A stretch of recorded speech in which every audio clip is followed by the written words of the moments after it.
Sclamavete Domine, Domine, in saude voce mea. Piantaures tu intendentes in voce deprecationis mea. Si iniquitatis osservabris Domine, Domine, qui sostenebili. Fiabus Domine misericordia, Deo Dio saludevole benedizione. Et diceredim et Israel, et sonibus iniquitatibus eius.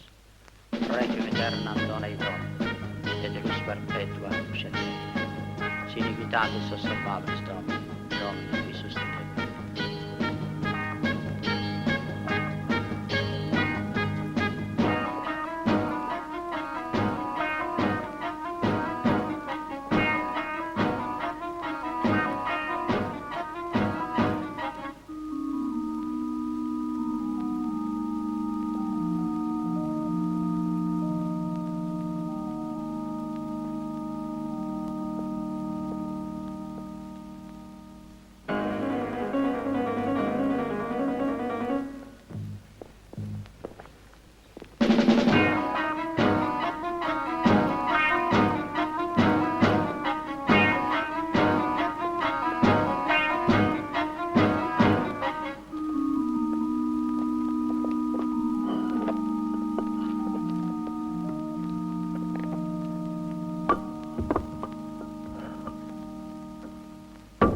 Sono molto contento, lo sai?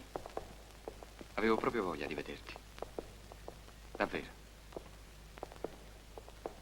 Dobbiamo stare insieme. Dobbiamo restare molto uniti adesso, tutti e tre. Com'è che a casa non c'è più nessuno dei camerieri di prima? Le solite cose, lo sai. Ad ogni modo di questo è Verde che se ne occupa. E Italia? Verde non te l'ha scritto? Purtroppo abbiamo dovuto farla rinchiudere. Era diventata pazza. Farneticava.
Ciao Italia, come stai? Ti aspettavo. Siediti. Lo sapevo che venivi da me. Come sei bello. Sei più bello di quando eri bambino. Che tutti si voltavano a dire, un bambino così non l'ho mai visto. Ma cretina. La bellezza credono che è una cosa da mangiare. O si mangia o niente. Invece tu sei bello come l'aquila che vola e la chiappa. E quando guarda in giù si vedono 2 stelle al posto degli occhi, tanto sono belli. Io ti ho sognato ieri sera che piangevi lacrime salate. La tua bella faccia era gialla come un cadavere, come il cadavere di tua madre che era bella anche lei.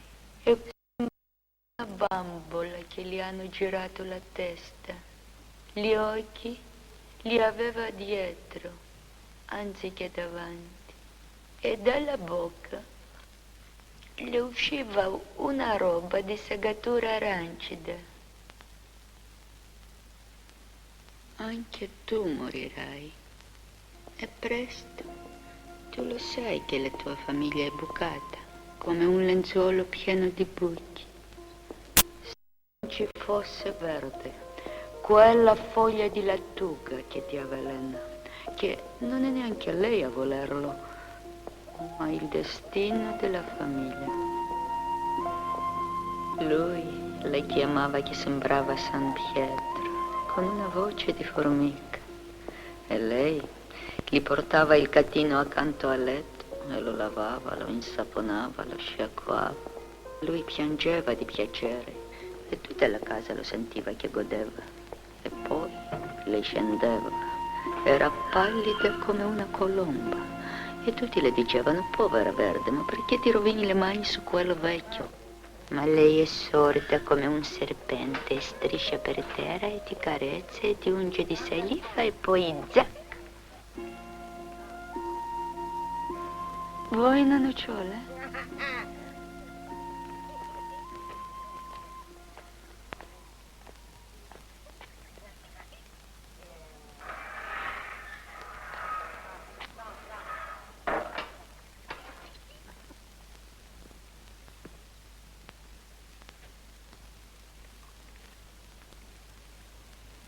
Allora, sei riuscito a parlare con Italia?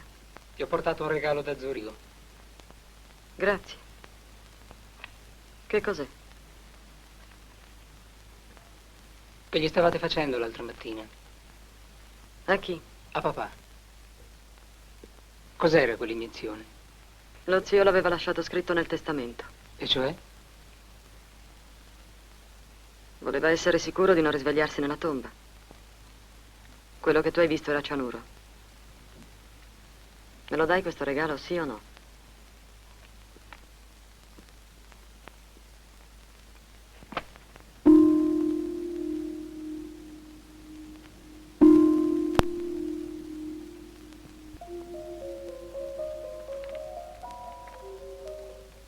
Cesare! Cesare! Uffa, fanno sempre così. Eppure lo sanno che ho paura a stare sola. Meno male che ci sei tu. Sono così sicuri di sé quei due. Non hanno mai paura di niente. Tua cugina Verde poi è una che sa fare tutto. Pensa un po' alla pazienza di portare avanti una casa come la vostra. E senza mai lamentarsi. Come farà? Ha cominciato che aveva 16 anni. Cesare! Cesare!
hanno paura. Andiamo via, ti prego. Andiamo via.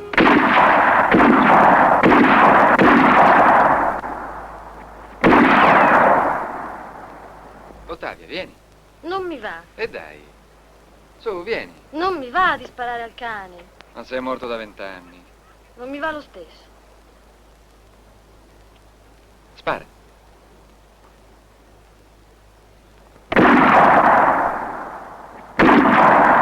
No, non ci riuscirò mai. Mai, sei negata.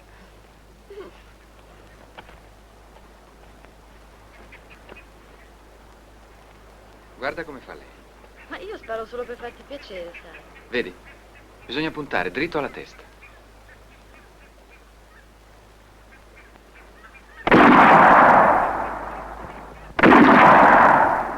Ecco.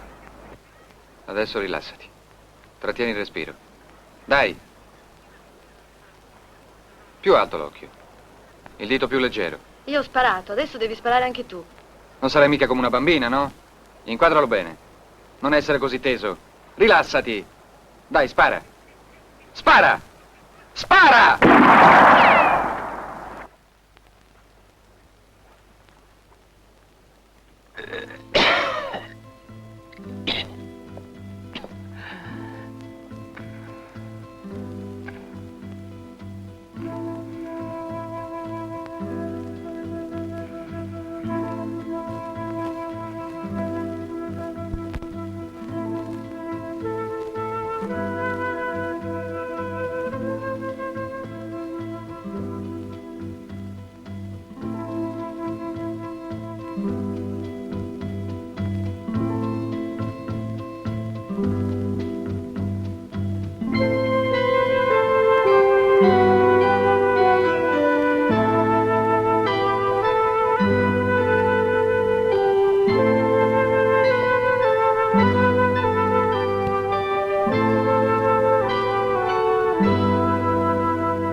Cerchi o qualche tu. Qua non si può mica entrare.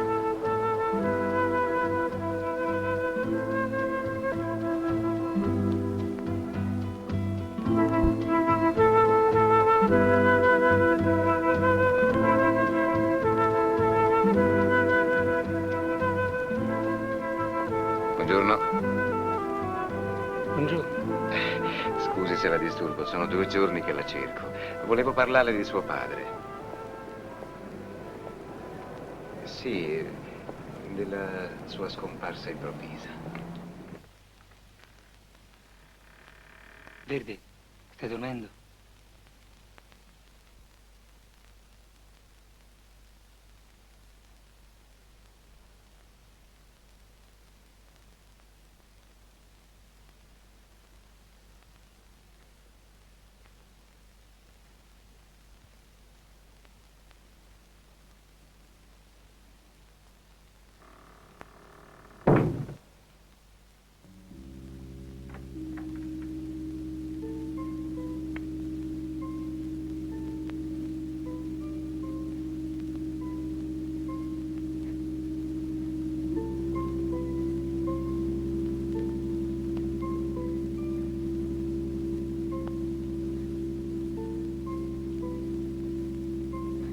I nostri concorrenti della Mega hanno una paura matta che gli porti via il mercato. E infatti lo farò. Se penso che per un pelo stavo per cadere nelle loro mani. Sapessi che faccia che hanno fatto. Quasi quasi gli scoppiava a ridere sul naso. Non si aspettavano per niente che uno della nostra famiglia sapesse trattare gli affari. L'azienda ha delle grandi possibilità, sai. Fra 2 anni penso di farla diventare la fabbrica più moderna e efficiente d'Italia. Voglio venire a vedere le nuove macchine uno di questi giorni. Non ho fatto bene a impedire che papà la distruggesse. Aspetta. Dove vai? È Enrico che mi preoccupa. Bisognerebbe fare qualcosa per lui. Che cosa? Non lo so. Farlo vedere da un medico. Comincia a somigliare troppo a sua madre. Ma no, non ce n'è bisogno. Lui è soltanto impaurito. Noi siamo come degli estranei per lui. Dici? Speriamo che tu abbia ragione. Comunque cerca di stargli un po' dietro. Sei l'unica persona di cui lui sembra fidarsi.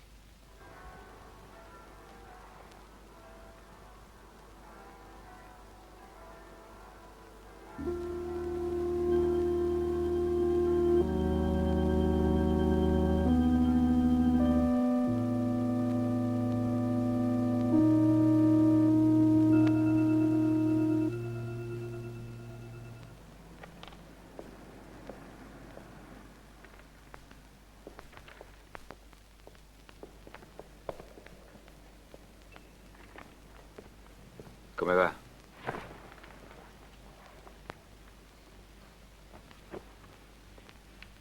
Cosa fa? Mi ruba il mestiere? Signore? Un Pernod con ghiaccio. Bene. Cosa ha scoperto?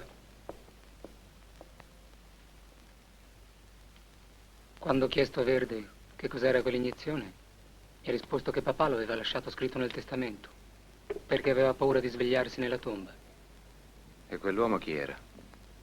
Era un ex cameriere, licenziato come tutta la servitù. Anche Italia è stata mandata in manicomio. Vuole farmi passare per pazzo, come mia madre, per rimanere poi padrone di tutto. Tiene tutti in pugno, eccetto me. Per questo vuol togliermi di mezzo.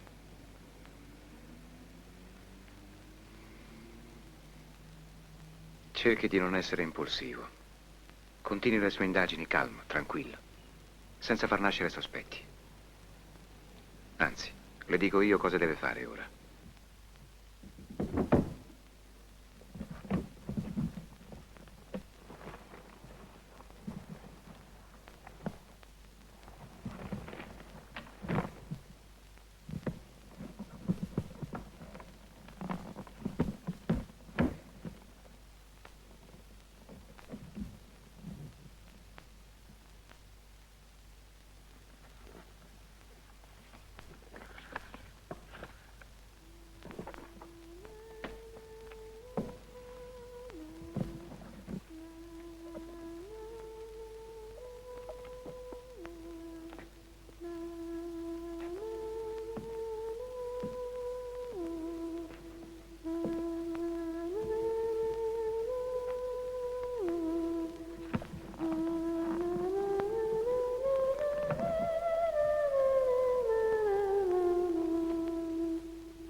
sento che dovrei prendere il bambino e venire da te.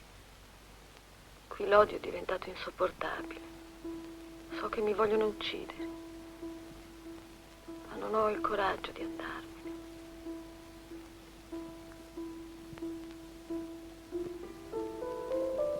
Quell'uomo è pieno d'amore, ma non è me che ama.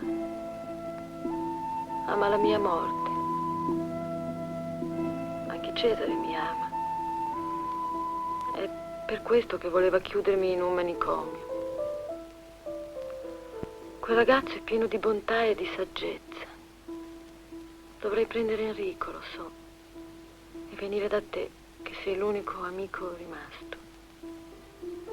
Questa casa è piena d'amore e di delicatezza. Tutti vogliono che io stia qui, che mi dedichi ai miei malanni, che sono tanti e dolcissimi.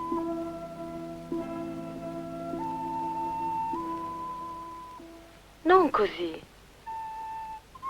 Devi allargare le dita. Così. Non soffiare troppo forte.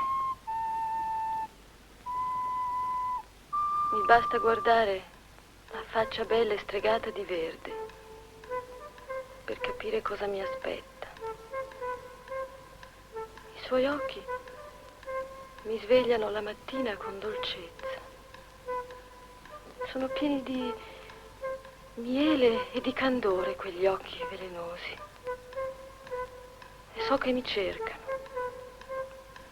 Ovunque vada, o qualsiasi cosa faccia, adesso più che mai so che dovrei venire via, scappare col mio piccolo fra le braccia. Ma la morte è più tenera della vita e mi segue, mi parla, mi incanta, così che io so di dover morire, ma non ne provo dolore, solo un po' di pena, perché lascio il mio bambino, che è la mia salute, e lo lascio fragile come un agnello fra tanti lupi affamati. Tra 10 anni il mio tesoro potrebbe toccare a lui, perché la sua delicatezza lo ingombra e lo fa vittima prima di essere nato. Un po' di pena, ma non dolore, e soprattutto un calore al ventre. Ma porca miseria, possibile che...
Anch'io ho delle notizie da darle.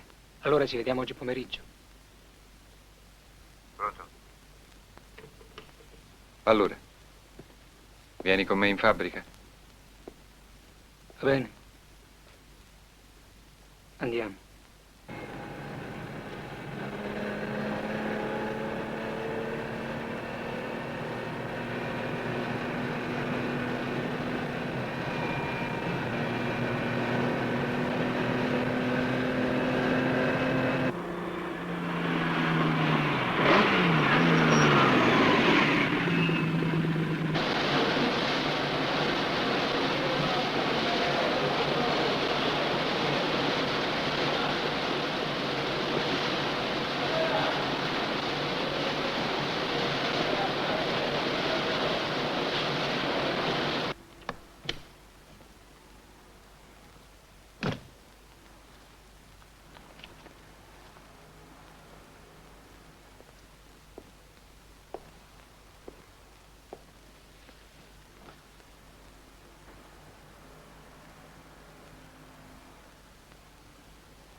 Bisognerà riordinare questo studio.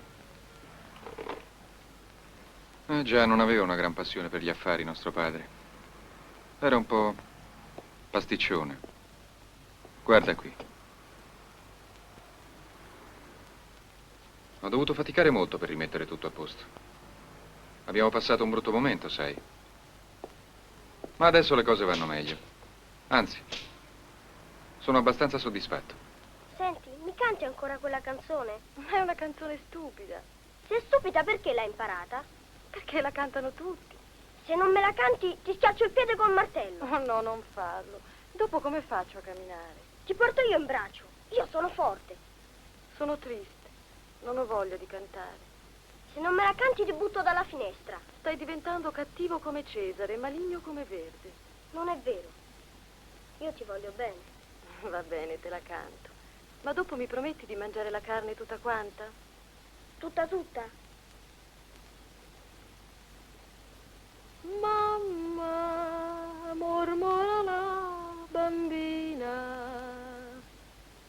mentre pieni di pianto agli occhi, per la tua piccolina non compri mai balocchi. Mamma, tu compri soltanto i profumi per te. Esile agonizza la bambina, or la mamma non è più ingrata, corre a vuotar tutta la vetrina per la sua figliola malata. Amore mio bello, ecco i balocchi per te. Grazie, mormora la bambina, vuole toccare quei balocchi, ma il capo già reclina e la socchiude gli occhi. Piange la mamma perduta, stringendola al cuore.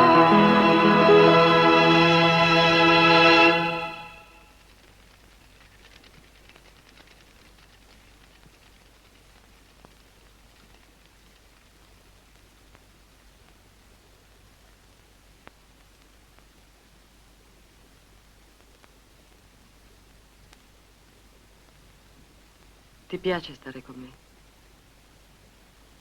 Resta qui. Ho da fare. Vieni da me questa sera. No, non posso. Domattina mi devo alzare presto. Perché? Cesare vuole vedermi in piedi la mattina. Ma perché tu fai sempre tutto quello che vuole Cesare? Tu non sai com'è Cesare quando si arrabbia. Mi fa paura.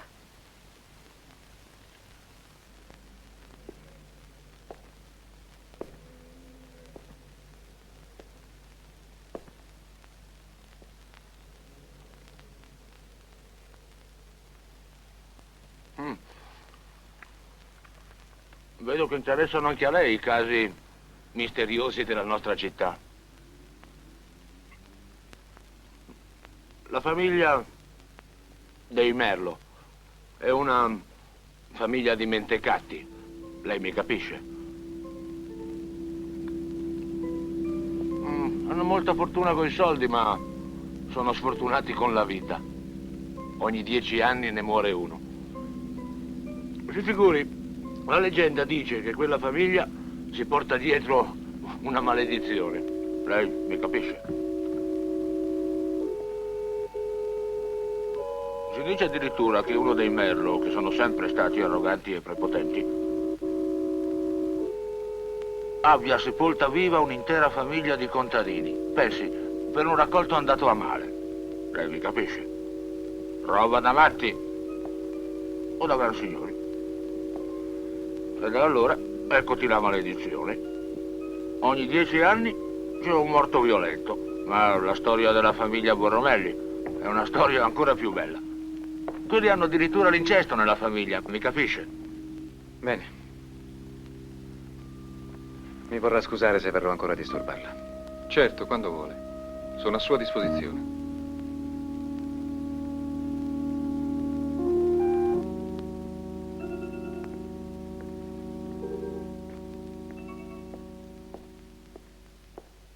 Dov'è che ti fa male?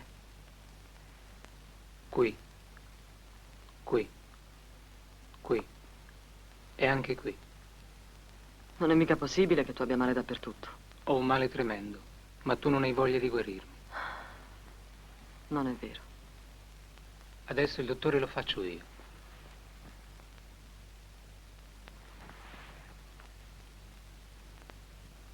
Hai male qui? No.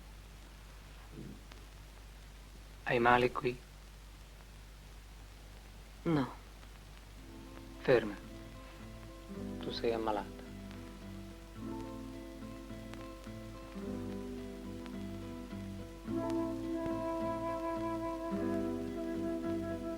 Tu sei ammalata?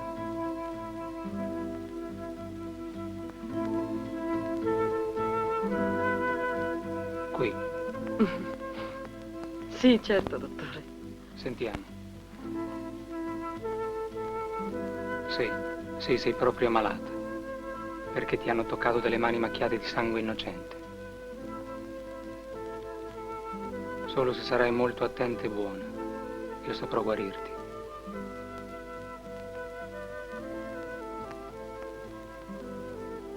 Mamma, ho male, ho male. Dove, tesoro? Qui, qui, qui e anche qui. Hai male in 4 posti diversi, ma allora è grave. Ho male che fra un po' muoio. Ti guarirò io con tanti baci. Non voglio che ti tocchi nessuno, nemmeno il mago Mangiascanni, quello che guarisce da tutti i malanni. Vuoi che chiami il mago? No, voglio che mi prendi in braccio. Vieni, amore, vieni. Adesso io ti farò il dottore, che è un grillo dalla testa a pera, e appena ti tocca ti fa il solletico e tu ridi, ridi, ridi e guarisci.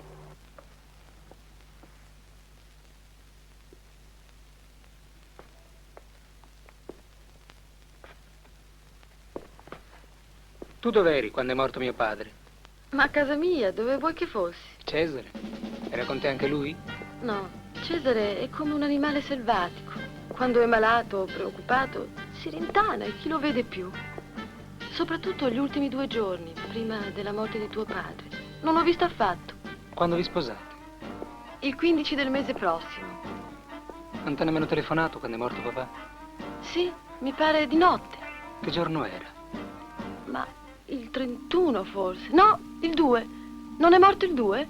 Cerca di ricordare con esattezza. Ma non mi ricordo. Comunque, se è morto il 2, doveva essere il 2. Ma perché tante domande? Dove andrete ad abitare quando sarete sposati? E io ti piaccio? Certo. Sei così dolce e gentile. Vorrei piacerti più di Cesare. Sei proprio buffo.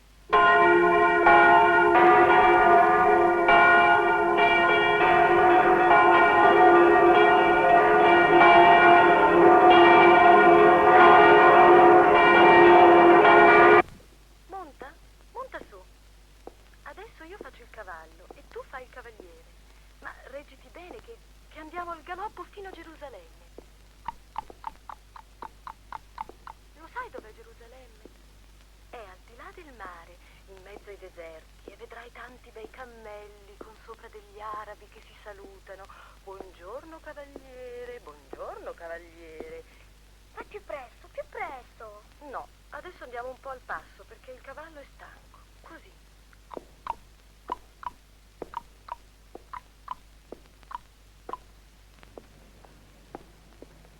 Enrico! Enrico, aspetta, dove vai? Ma come mai sei ancora qua? Non sei tornato in collegio in Svizzera?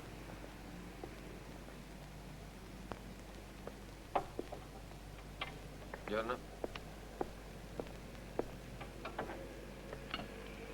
Oh, certo, ne ho sentito parlare anch'io di questa storia della maledizione. Ma dico, un ragazzo moderno come te crede a queste cose? È ridicolo, no? Per ogni 10 anni c'è una morte misteriosa nella nostra famiglia. Misteriosa per te, perché sei pieno di fantasia.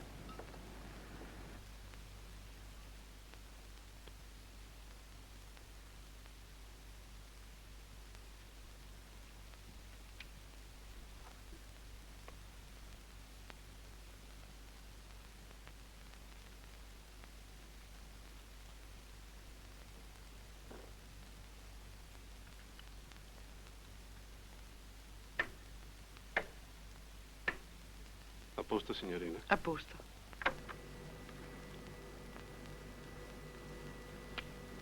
Chiuda gli occhi.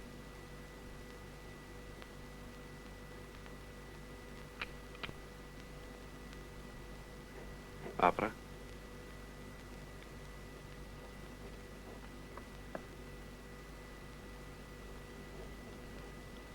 Chiuda.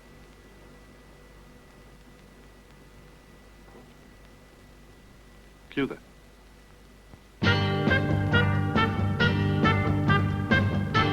Cerca di stare tranquillo. Guardi qui. Guardi da come vai.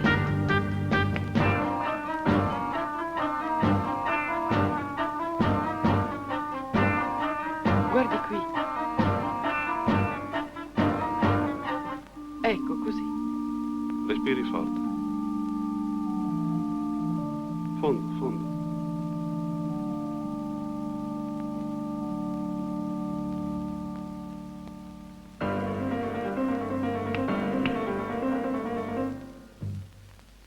Più forte, più forte.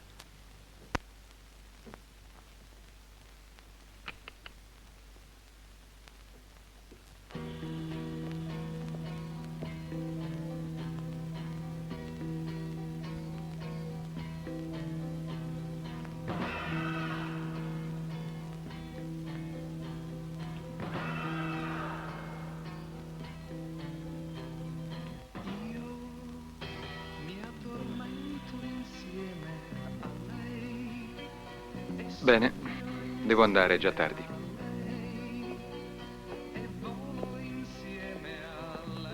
Enrico, non so proprio se ripasserò a prenderti.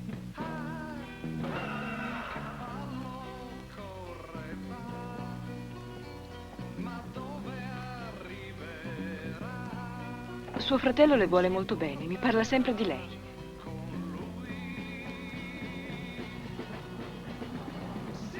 Di suo fratello più piccolo che è molto bravo a scuola.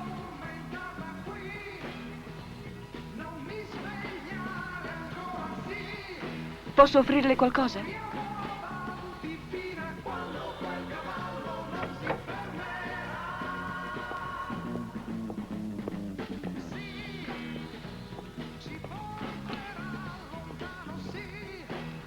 Un po' di dolce?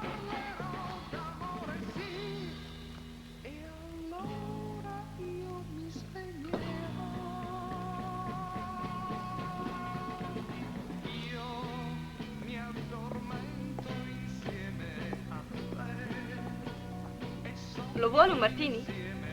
Non disturbarti. Ma no. Per me non è un disturbo. Anzi.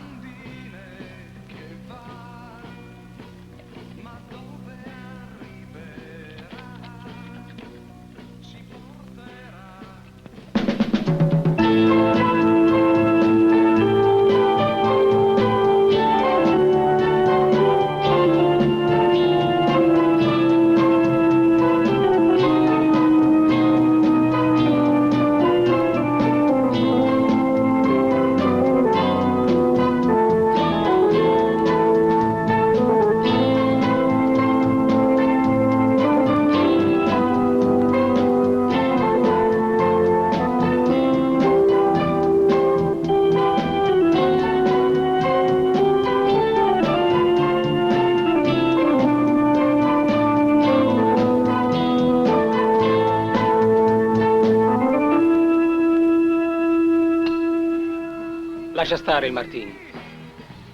Dimmi piuttosto tu dov'eri quando è morto mio padre. Qui perché? E Cesare? Cesare, quando ha qualche guaio, viene sempre da me. Sono come una pantofola calda per lui. Ci infila dentro il piede infreddolito e si sente subito meglio, al caldo. In quei giorni lui è rimasto sempre qui.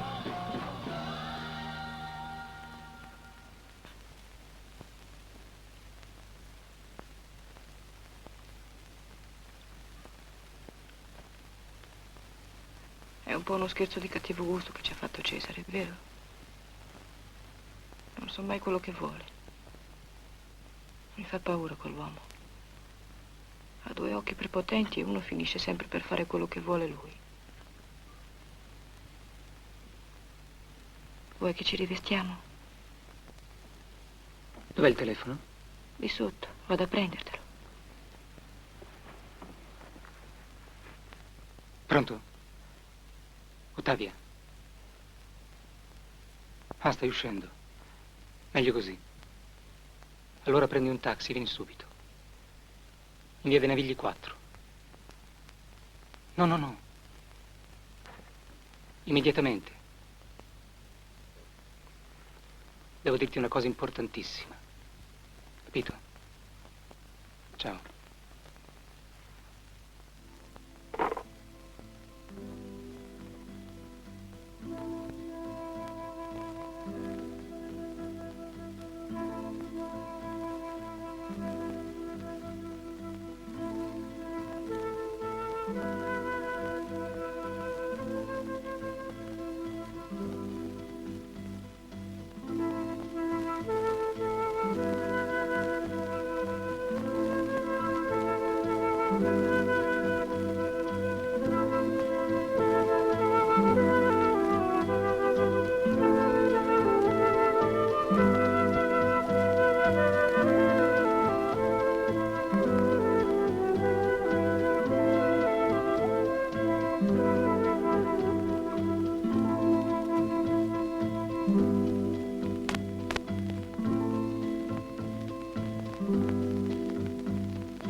Ma di chi è questa casa? Di un amico. E chi è questo amico? Siediti lì.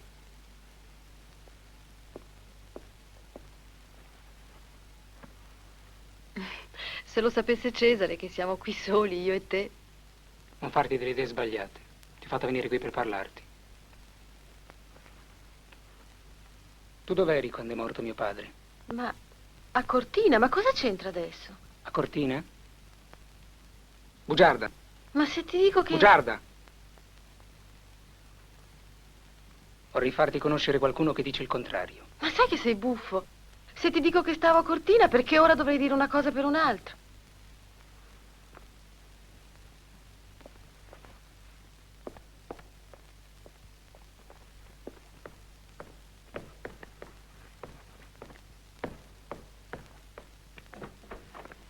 Questa è Gabriella, la consolazione, lo svago, la gioia, la sensualità del tuo futuro marito Cesare, che per un caso fortuito è anche mio fratello. È stato lui a prestarmela per una sera. Affettuoso, no? questo grazioso oggetto chiamato Gabriella appartiene a lui e quindi anche a te che stai per diventare sua moglie. Fanne quello che vuoi. Io sono aspettato, vado, volo.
Io non voglio più che Cesare ti tocchi.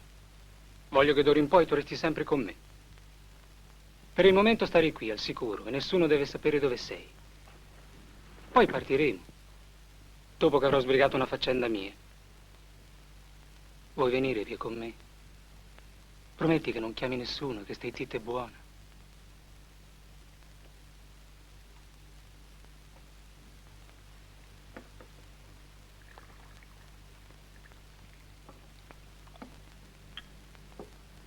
Hai visto Verde? È uscita stamattina alle 5. Mi ha detto di dirti che andava a Venezia a trovare la Titi che sta poco bene, che ti telefona appena potrà.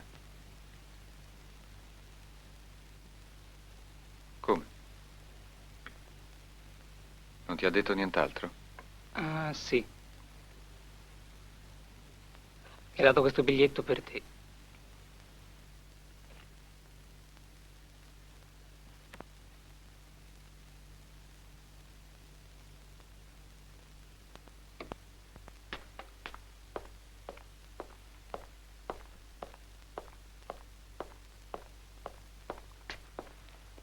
Vuoi ancora qualcosa? No. D'ora in poi mi occuperò sempre di te. Tieni. Bevi. No, non mi va più. Non ho più fame.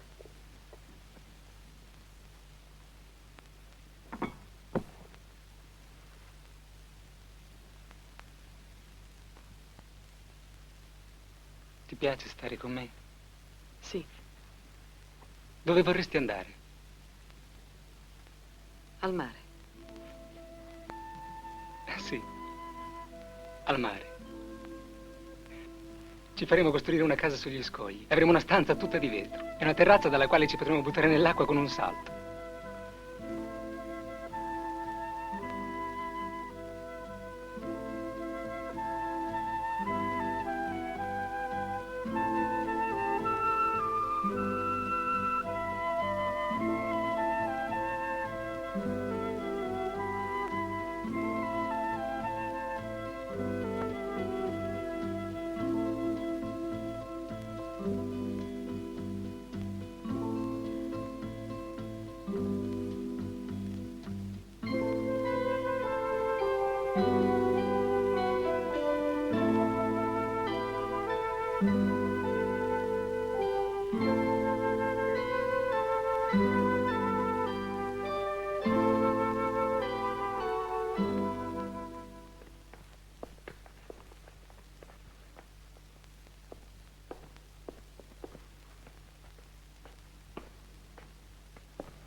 In che giorno è morto mio padre, secondo te?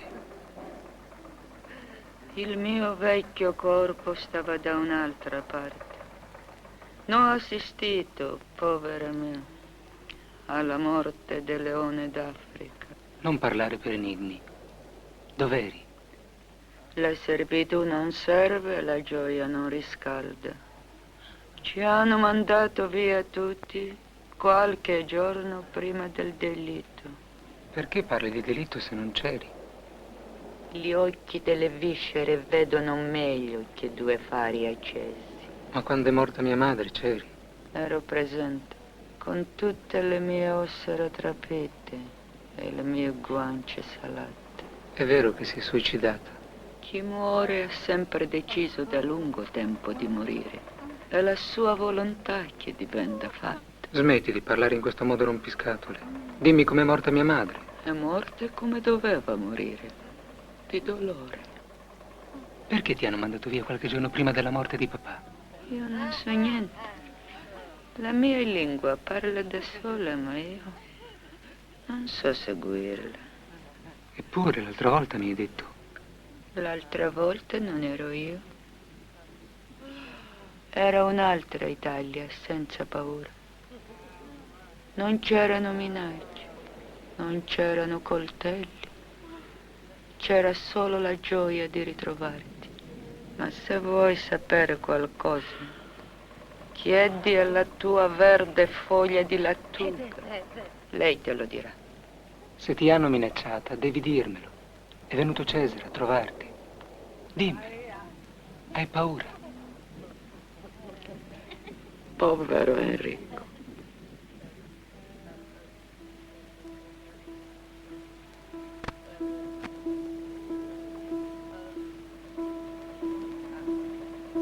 Perché, povero Enrico? Vuoi che ti accompagno?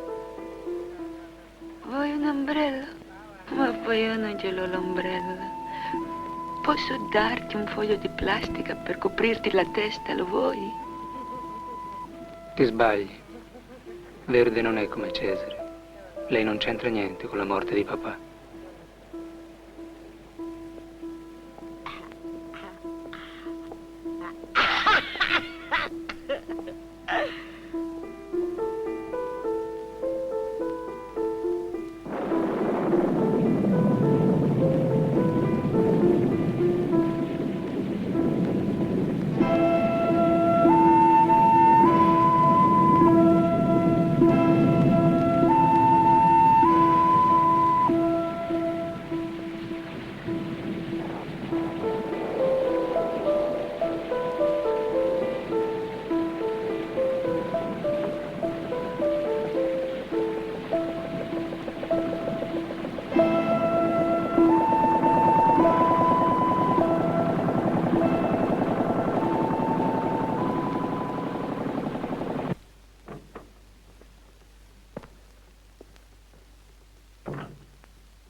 Verde.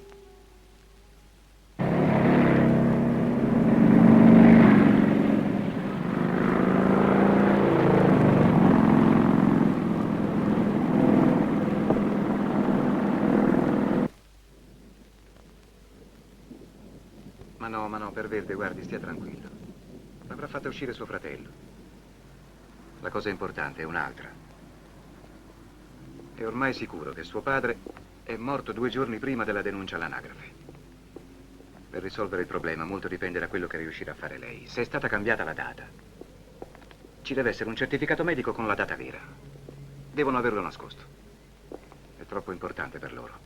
Se lei riesce a farmelo avere, il problema è risolto. Domani glielo porto.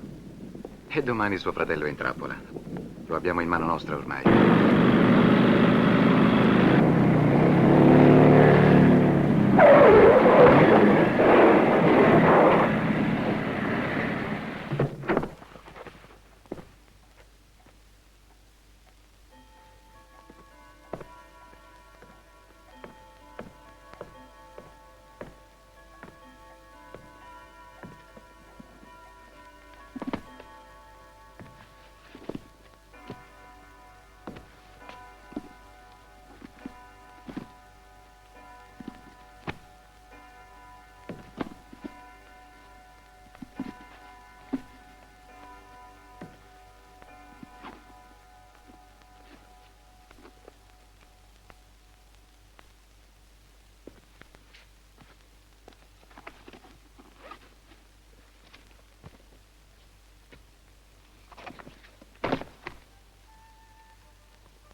Adesso possiamo fare quello che vogliamo. Domani farò restare Cesare. Ormai ho le prove che avete ammazzato papà. Avete mandato i tagli in manicomio e avete cacciato via gli altri. Come sei sporco? Ma dove sei stato? Cesare lo odiava, come odiava mia madre, come odia me. Ha voluto ammazzarlo per diventare padrone di tutto. Aspetta, che ti tolgo i vestiti bagnati. E tu l'hai aiutato. Non ero io solo a sospettare. C'è uno della polizia che mi ha aiutato nelle ricerche. Devo asciugarti i capelli. Ma lui non sa niente dell'assassinio, sa soltanto che Cesare ha falsificato la data della morte. Glielo dirò io cosa è successo veramente.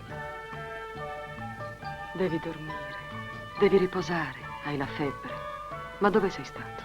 A te ti salverò. Perché hai fatto solo quello che ha voluto Cesare. E poi adesso tu vai bene a me e andremo a vivere insieme.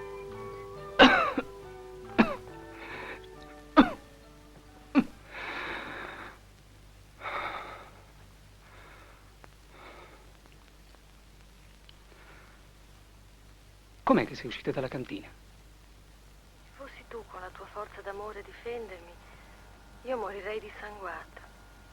Anche se poi sei fragile come un'ape e tremi di paura.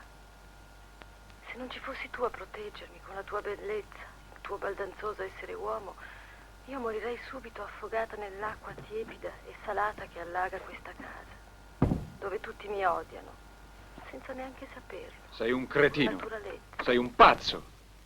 Un idiota. Ma lo sai cosa hai fatto? Fra tutte le pazzie di cui era capace la tua mente malata, hai scelto proprio quella che ci rovina tutti, me e te. Io un assassino. Ma sei tu che sei un criminale, imbecille. Ho sempre avuto a che fare con dei matti scatenati in questa casa del cavolo.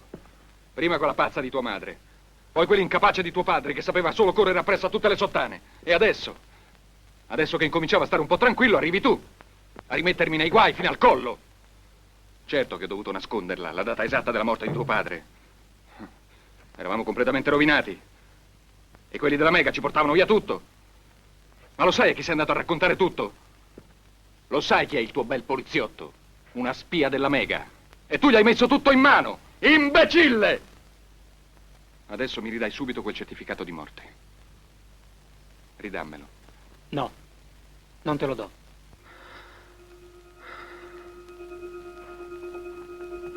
Respira profondamente. Un altro respiro.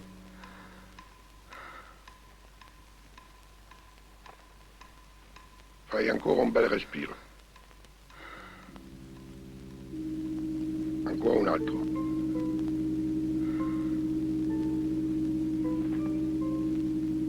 Mettiti giù ora.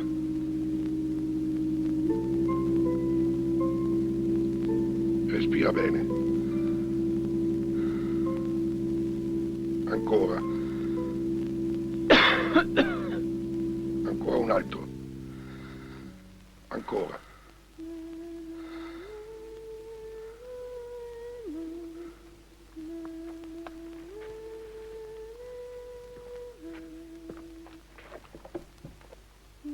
Verde.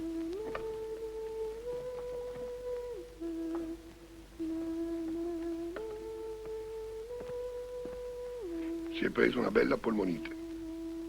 Fagli queste iniezioni 2 volte al giorno e dagli queste pillole 2 ogni 6 ore, capito?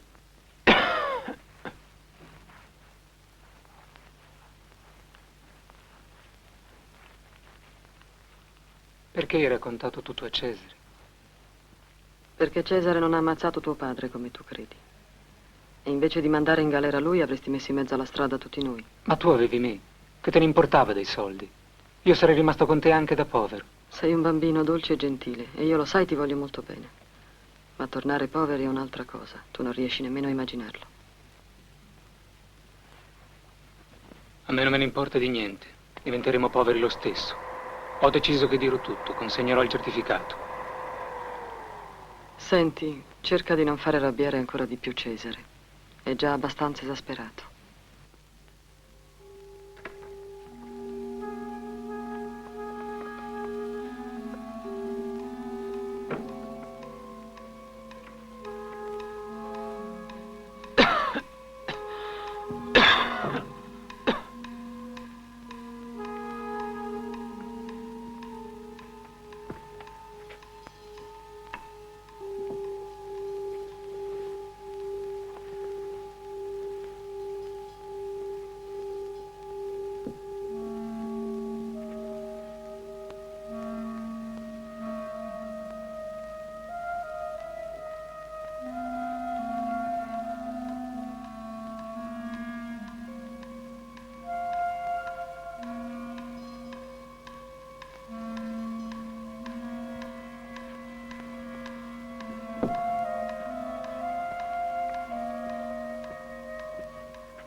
E le iniezioni?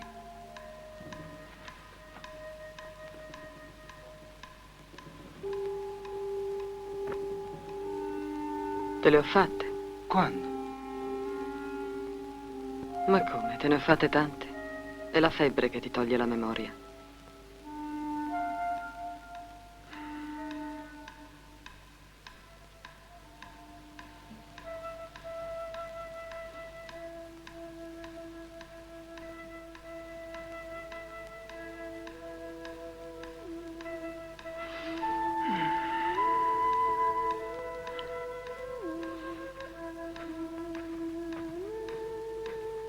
Senti, perché non mi dici dove hai nascosto quel certificato?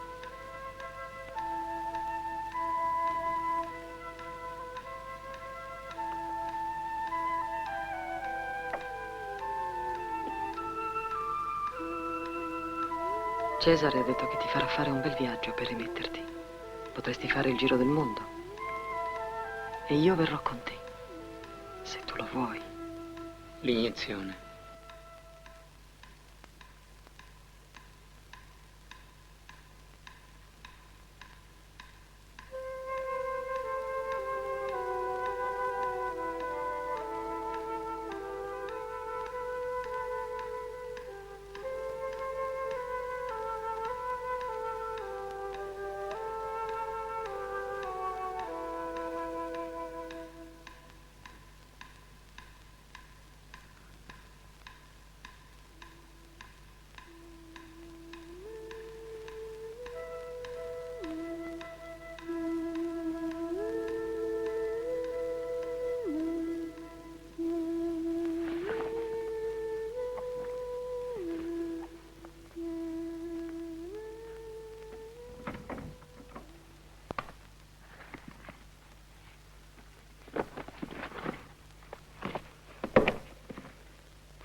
Suoni che sembri l'angelo Gabriele che viene ad annunciare la felicità. Diventerai un grande musicista, che poi tutti a Padova diranno: ecco il figlio di Giulia Merlo, il grande musicista. E quando ti vedranno si toglieranno il cappello e faranno degli inchini fino a terra. Poi verrà la regina dell'Africa e ti vorrà sposare. Tu dirai: no, mia bella dama, la mia unica sposa è la musica. E lei piangerà tanto che le si spezzerà il cuore. E poi tu partirai per l'India, su un treno tutto dipinto d'argento, e suonerai così bene che ti daranno in regalo una grande isola, piena di alberi e di tartarughe. Ti riempiranno le tasche di perle e di rubini. Poi partirai per il polo e camminerai sui ghiacci che ad ogni passo fanno croc, croc. E poi suonerai una musica tanto dolce che perfino i cani si dimenticheranno del freddo e ti verranno intorno a sentire, con le orecchie dritte e la coda per aria. Poi ti regaleranno dei corsetti ricamati d'oro e delle anfore di olio di balena. E tu te ne andrai contento e dappertutto la gente dirà: quello è Enrico Merlo, il figlio di Giulia Merlo di Padova. E diranno che un musicista così non c'è mai stato dopo Marzia.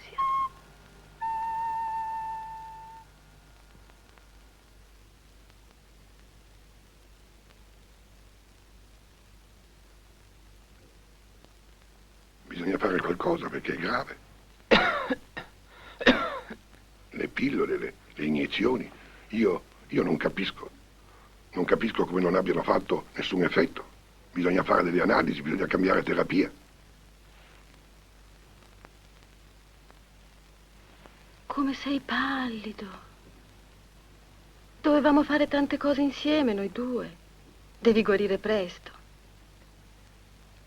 Adesso è primavera, ma poi viene l'estate e mi devi portare al mare. Sì, lo so, io mi alzo sempre tardi la mattina, ma l'estate no. Non ti farò aspettare neanche un momento. Sono capace di alzarmi anche alle 5. Non ti farò aspettare. E poi basterà che tu prenda un po' di sole e non sarai più così pallido. Vedrai come starai bene.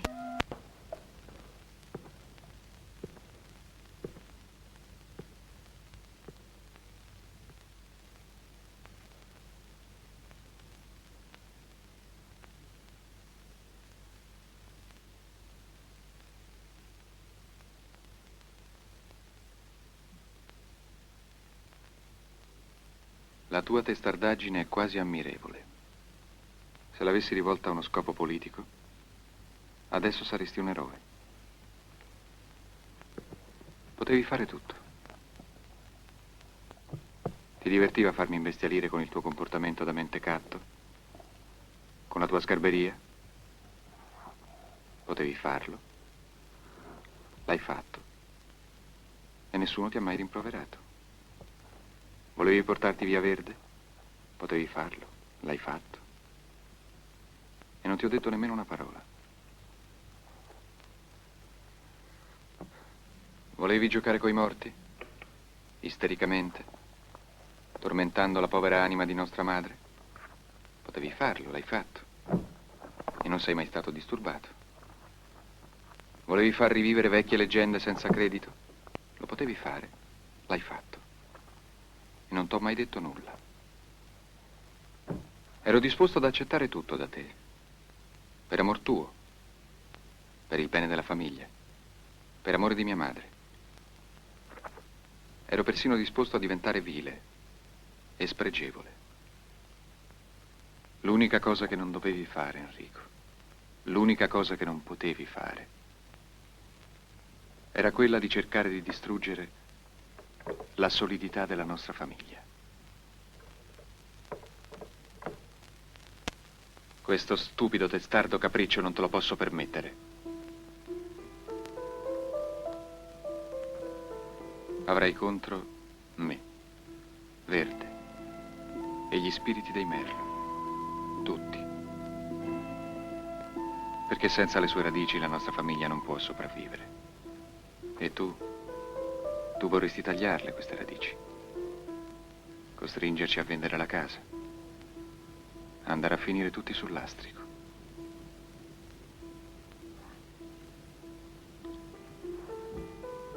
Questo no. Questo non te lo posso permettere. Hai capito?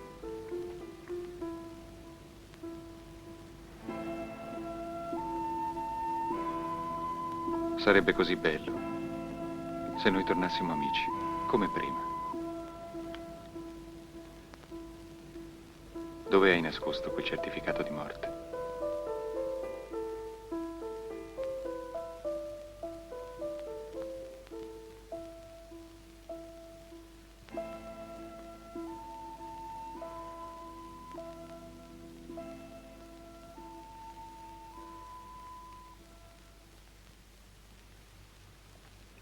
Guarda.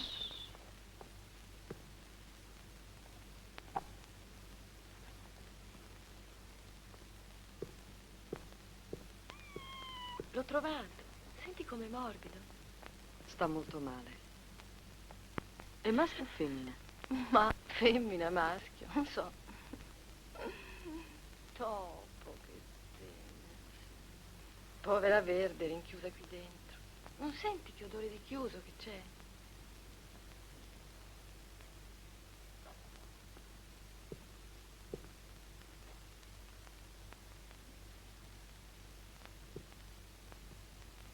Povero Enrico, hai sbagliato tutto. Hai fatto troppa confusione.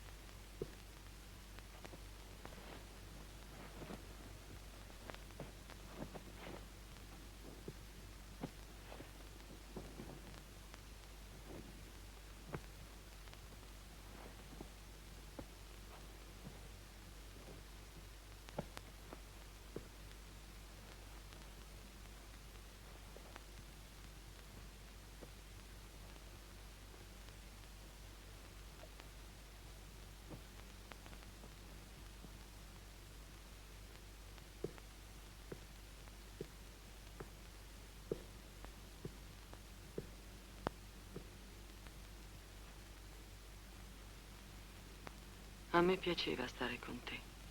Avremmo potuto stare molto bene insieme. Ma tu hai fatto troppa confusione. E non si può fare tanta confusione. Adesso è tardi. E mentre ancora stava lontano, suo padre lo vide e ne ebbe pietà. Gli corse incontro, gli si gettò al collo e lo baciò teneramente. Disse allora il figlio: Padre, ho peccato contro il cielo e contro di te. Non sono più degno di essere chiamato tuo figlio. Ma il padre comandò ai suoi servi: presto, tirate fuori la veste migliore e mettetegliela addosso. Mettetegli un anello al dito e sandali ai piedi. Uccidete il vitello grasso e arrostitelo. E si mangi e si banchetti, perché questo figlio mio era morto ed è risorto. Era perduto ed è stato ritrovato.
Il figliolo maggiore, che era nei campi, tornando verso casa sentì musica e danze.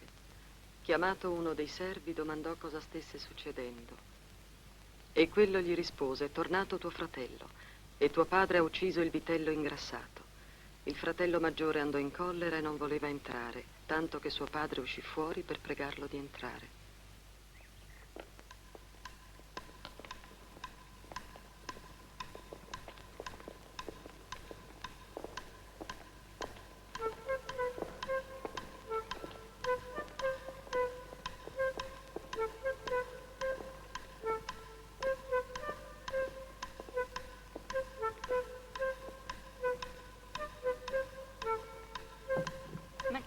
Il ragazzo Merlo.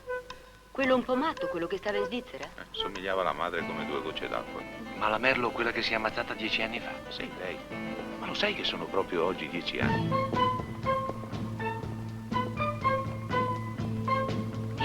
Vieni a vedere.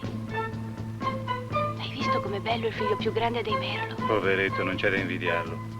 E ne hanno combinate di cotte e di crude i suoi parenti. Lui invece ha costruito un'azienda che vengono dalla Germania per vederla. Speriamo che non abbia più rogne, poveretto.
Condoglianze. Scusa.